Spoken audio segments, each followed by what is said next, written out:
The new Revenant Scepter is an incredibly powerful support weapon, but its usability is certainly quite unique. When I first picked it up, it certainly didn't instantly click, but being a Rev main, I really wanted to like it. So I pushed forth, and it actually resulted in a pretty interesting experience, so I wanted to share a little story. So for those unaware, let me briefly go over basically the most controversial mechanic of this weapon. So first of all, the most meta build that this weapon fits into, and basically the only build with it that I'm interested in, is Heal, Quickness, Herald. The weapon is so good because it can generate a massive amount of might, as well as passive barrier and more might. However, one of its main mechanics is the skill 3, which is a tether, and this skill has a different effect depending on if you use it on an enemy or an ally. And there is basically where the weird usability comes in. You want to place this tether on an ally most of the time, because that's where a huge amount of might and some of the barrier comes from. If you tether to an enemy instead, you don't get any barrier or might, you get other stuff. But you want to be using all of its other skills on the enemy, so you essentially have to be constantly swapping targets to place the tether on an ally, and then go back to targeting the boss. So this seems pretty self-explanatory why this would be annoying in general gameplay, and initially I actually found it to be even more annoying than I thought it would be. However, after many hours of practice, I have come out the other side a new man. So here's what I did, and how I ended up making it work for me.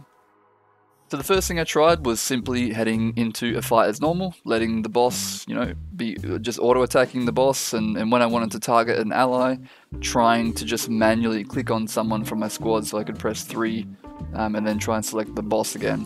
As you can probably imagine, this did not go well. In strikes, pretty much everyone in the squad should be stacked up together right on the boss pretty much all of the time. And I'm usually zoomed, far out so I can see as much of what I can of what's going on. So obviously this means it's incredibly finicky and sometimes impossible to manually click on exactly what I wanted. So I knew pretty early on that this was not going to work. So I decided to take a look in the settings to see if there were any targeting keybinds that sounded helpful. And I found a lot of keybinds that I had never used before, some I never have even heard before. I found this one called Nearest Ally, which just targets the nearest ally. This sounded promising, but quickly realized this wouldn't work either, as using this keybind selected any nearest ally. And that meant a lot of the time it would actually select a pet, or even someone's mini, which just made it completely unreliable. Next, I decided to keybind and experiment with personal targets. Again, this is not something I've ever tried before, although I have heard of this one before. I think it was recommended for me to use this in World v World a while ago, but I never ended up trying it.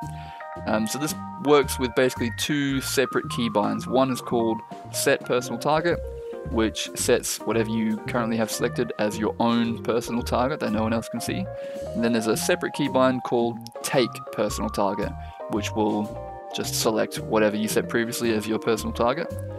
And the downside to this is that your personal target gets cleared pretty often, so anytime the map reloads, anytime we wipe or something like that, as well as just sometimes when me or my target dies, I feel like I just noticed sometimes it would randomly clear itself and I would need to set the personal target again. However, for the first time it was actually kind of working. I would set my personal target at the beginning of the fight, usually the Boon DPS in my subgroup, and tether to them just before the fight begins. The tether basically has to cook for 7 seconds before the flip skill becomes available, which is what you use to give that big burst of might. So ideally, if I really wanted to min-max, I want to tether them as close to 7 seconds as I can before the boss becomes vulnerable, just to give my DPS as much might as they can when they're doing their opening burst. I also set a keybind to select nearest enemy, so I can instantly target the boss again after the tether. Another option was just to deselect the personal target, and then auto-attacking would just target the boss again.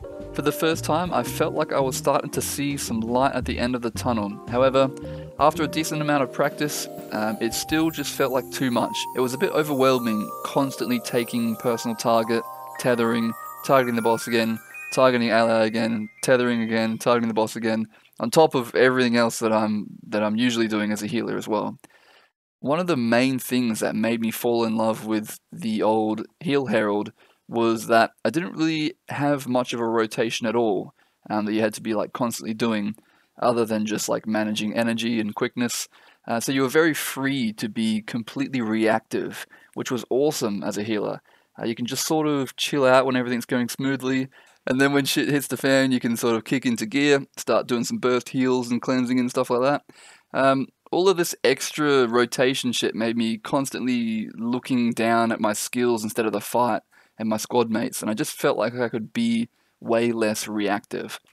Until I eventually realized my mistake. So just out of curiosity, I tried changing my playstyle to only auto attack with the Scepter and use skill 2 off cooldown and just ignore the tether skill. So this meant I no longer had to worry about any ally targeting, but I would be giving up a bunch of might and a little bit of barrier. And to my surprise, everything went alright. We still had enough barrier, we still had enough might. Using the tether constantly was actually completely unnecessary for most experienced groups. You have a good few sources of might actually as Heal Herald.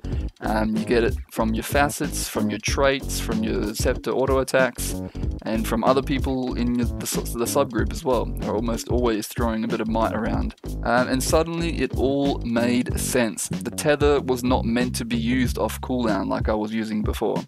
It's fantastic for a nice initial burst of might at the beginning of a fight, and maybe, here and there, or just whenever you feel like it, or in any kind of emergency.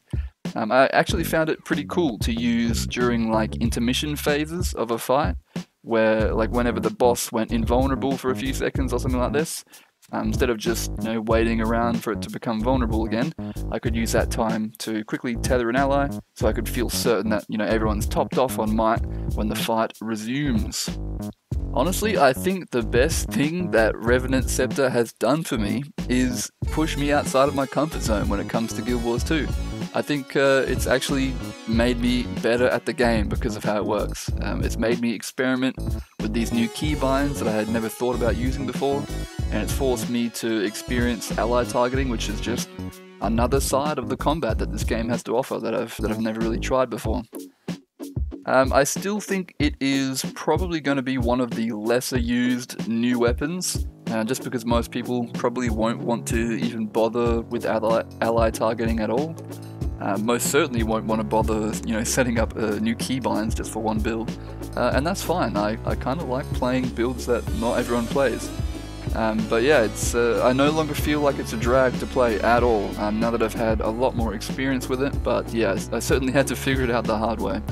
But you certainly don't, because you watched this video. And yeah, all of this has certainly given me a whole load of experience with all sorts of variants of Heal Herald, and I'm gonna go ahead and put that experience to good use. I'm gonna make another Heal Herald video, which will be more of a build guide, but with 3 different variants of Heal Herald: a beginner, intermediate, and pro guide, so that no matter your skill level or laziness level, you can play Heal Herald. So yeah, make sure to catch that video. It'll probably be up about a week after this one, so it'll be on screen now and in the description once it is up. Check it out. I reckon it's gonna be good. I haven't made it yet, so maybe I'm wrong. Maybe it's fucking terrible.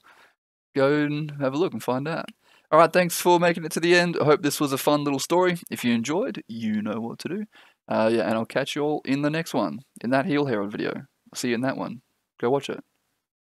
Now. Alrighty. Take it easy, gamers.